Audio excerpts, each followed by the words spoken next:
Yeah.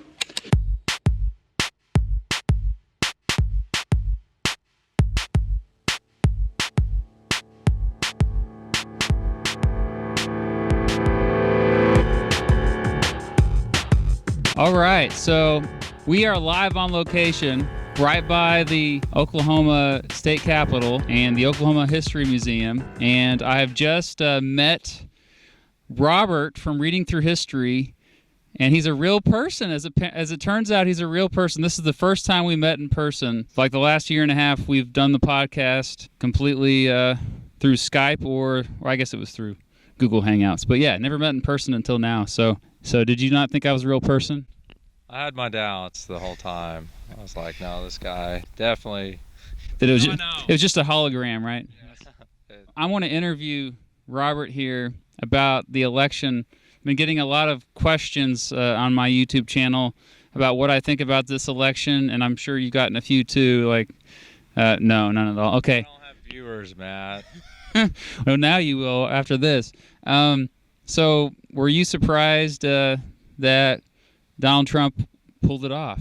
A little bit, and my doubts wasn't that he had enough people to win. You were hearing so much about the election and the dead people voting and the crookedness and corruption. It's going to build that up in your mind eventually. We were like, man, is this legit or not?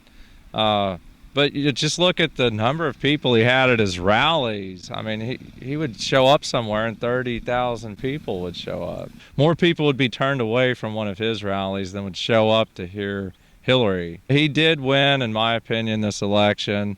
Very similar to 2008, using the internet. I mean, he was just a huge president. He changed the way elections are going to happen in the future. I noticed that turnout was only about 55%. And all the pundits were saying that it was going to be like, the highest since the 1960s, more than 60%. So why do you think they got it wrong in terms of turnout? That could be another reason why Hillary didn't carry some of those states, because if you turn on the media and the news, you would think 90% of the country wanted her to win. Every unbiased media outlet out there, which clearly, they weren't. They proved that demonstrably this time. You saw it in the WikiLeaks giving questions to her ahead of time, on live feed sometimes during interviews, typing them in on their phones and, hey, ask this. I am kind of shocked, and maybe that's part of the people just displeased with the two candidates. I mean, because there's definitely, both of them had a 60% disapproval rating, I think, higher than that. Yeah.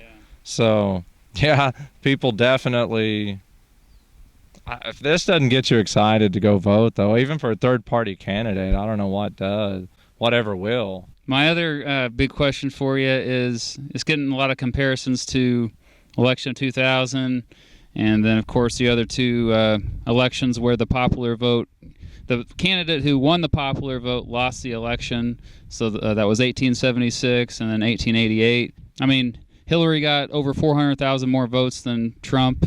Do you think that this will be now the time people finally start having a serious discussion about reforming the Electoral College or maybe getting rid of it? We did definitely see that in 2000, and we saw it again. Ironically, it's kind of what I was afraid was going to happen to Trump. I didn't foresee it happening to Hillary until I saw the numbers in California where he got like 2 million votes and still got destroyed. It's just, there's so many people in California, there's so many people in New York that they're just going to outvote, in some cases, 20 other states combined. You just wouldn't see a Republican president again, I don't believe. They're going to have a hard time winning anyway. And you heard so much about the Donald Trump's hard path to victory if he stood a chance at all. He did it and he pulled it off, but if it weren't for the Electoral College, it would have been an unwinnable election for him. I know it seems kind of weird that, hey, we don't pick by the popular vote, but it happened to Andrew Jackson as well in 1824. There's still some talk about faithless electors and how some electors could just say, you know what, we're not going to go with what our state said. We're going to vote for Hillary anyway. Do you think that's even a realistic possibility that, when the elector, because it's really the electors that are voting here. We don't really have true democracy. Do you think that could actually be a factor? Well, I can't think of anything more undemocratic to do than that. The way the electoral system's set up, they have the rules and they should follow them. There's some states where there's no laws that say they have to go with their, like in Kansas, we don't have to go with whoever the citizens voted for. The electors could vote for whoever they wanted to and not get in trouble for that. What's surprising to me is that I think the pundits all underestimated how many former Bernie supporters actually supported Trump.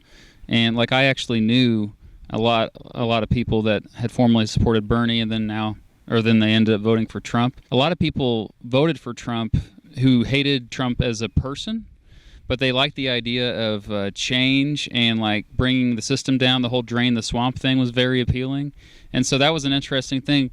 But on the discouraging opposite end of that, you saw pretty much every incumbent get reelected again. Why is it that people think that only the president is going to drain the swamp when the swamp itself, the Congress, well, really, it's not just the swamp. It's the bureaucracy, the executive branch departments.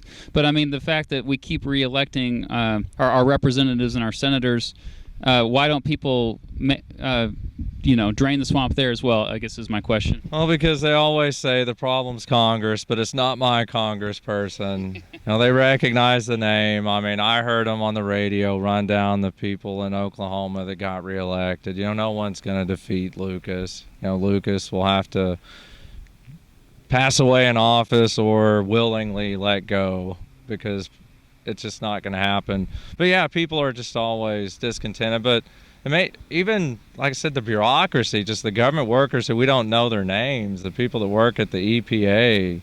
I mean, who can name a single person that works at the EPA? And they're bipartisan. They're not elected officials, but yeah, it is disheartening. But I mean, I know in my government classes, I always say, well, the reason they don't get rid of their own congresspeople is A, they recognize their name, B, they don't think that's the problem, but C, they sit on these committees and stuff, and it's all based on tenure, and like, if you get a rookie congressperson in there, I mean, they start at the bottom, you lose any power that person had in the positions they were holding. And I mean, he talked about term limits and stuff, but you don't want a Congress full of people who haven't been there before. I mean, we have no idea what the Senate Intelligence Committee is sitting on and knows. And if you or I were elected, we would walk in there and be almost clueless as to what exactly as those people are privy to. So but we could it's complicated. We're fast learners. It was a historic election, and I think making the video for this, for those of you watching, the video for the 2016 election on my channel will be up at the beginning of January. I've decided I'm going to wait a little bit longer than I originally planned. And I think it's just going to be one of the more interesting ones. And I think 2020 is going to be probably even more exciting. I think populism is here to stay. I don't think that people are still going to be satisfied after 4 years. I think even already we're seeing that Trump, his team that he's assembling, there's lobbyists on the team. And I don't know if he's going to be able to as easily change things as he would want. So any final thoughts about the future after this election? Republicans did hold both the House and the Senate. The interesting thing will be, will they work with him or not? They started changing their tune quite a bit. I mean, Paul Ryan ran out there and was very congratulatory and was like, he heard people's voices that no one else had heard. I said he went into the Rust Belt, the Allegheny part of Pennsylvania, to get just enough voters to win Pennsylvania, pulled through in the Florida Panhandle, had the normal Republican base, but he turned states red that have not been red since probably 84. And that I've been saying this forever, for the Republican Party to survive, they have to change. They have to start appealing to a broader base. Also, the Republicans just running boring candidates. I mean, John McCain and Mitt Romney, no energy, very unappealing. I mean, like him or not, Donald Trump's entertaining. He's charismatic. It was just the perfect storm. I think he ran the perfect campaign from beginning to end. I think he got attention and got the media to give it to him. I mean, this was never, at no point in this election was it ever about Hillary Clinton. Ever. It was about Bernie Sanders during the primaries, and then it was about Donald Trump 100% of the time. And the fact that they were trying to ignore her and the issues with the emails and things like that, just more and more people started noticing. And now we have an alternative media out there that's just blowing up. I mean, like him or not, Alex Jones had 30 million views during his election coverage. That's insane. Yeah, I was watching RT quite a bit. They had a really good analysis on there. But, I just think Trump saw an opening. He saw the same opening that Bernie saw, that all other candidates were ignoring, and he just seized it. But that's our analysis on the election. So stay tuned for a song about President Obama here in January as well, and also my 2016 election video. Thanks for watching. Glad to actually meet you, Robert. Good to meet you. Okay. Say bye. No. Bye. Bye. This is the part of the song where the lyrics are just starting and you're really not sure what you think of them just yet.